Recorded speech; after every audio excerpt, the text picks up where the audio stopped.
నోర్మై, ఆడదానికి నీకే అంతుంటే మగాడికి నాకెంత ఉండాలి? ఇప్పుడు మేము కూడా మీకన్నా దేనిలో తక్కువ కాదు. మరి ఇంకే, నా స్థానంలోకి నువ్వు వచ్చి కుటుంబం జరుపు, నీ స్థానంలోకి నేను వచ్చి ఇంటి పనులు చేస్తా. అంటే అంత దిగజారిపోయారా? ఏం కూసావే? ఆపండి. మీరు భార్య భర్తలా లేకపోతే శత్రువులా? ప్రతిరోజు ఇలా ఏదో ఒక రకం గొడవ పడుతున్నారే, చుట్టుపక్కల వాళ్ళు ఏమనుకుంటారో అన్న ఇంకిత జ్ఞానం అన్నా ఉందా? మేమిద్దరం గొడవ పడితే ఒక తల్లిదండ్రిగా మీరు మాకు మంచి చెడు చెప్తున్నారు, బాగానే ఉంది. కానీ మీరిద్దరు గొడవ పడితే ఇంకెవరో వచ్చి మీకు మంచి చెడు చెప్తున్నారు. అంటే మా అమ్మ నాన్న ఒకరి చేత చెప్పించుకునే స్థాయిలో ఉన్నారన్నమాట. అది మాకు ఎంత చిన్నతనంగా ఉంటుందో తెలుసా?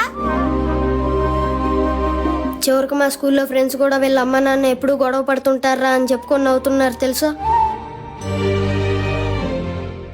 మాకు చెప్పాల్సిన మీరే అలా గొడవ పడుతుంటే ఇక మిమ్మల్ని చూసి మేమేం నేర్చుకోవాలమ్మా?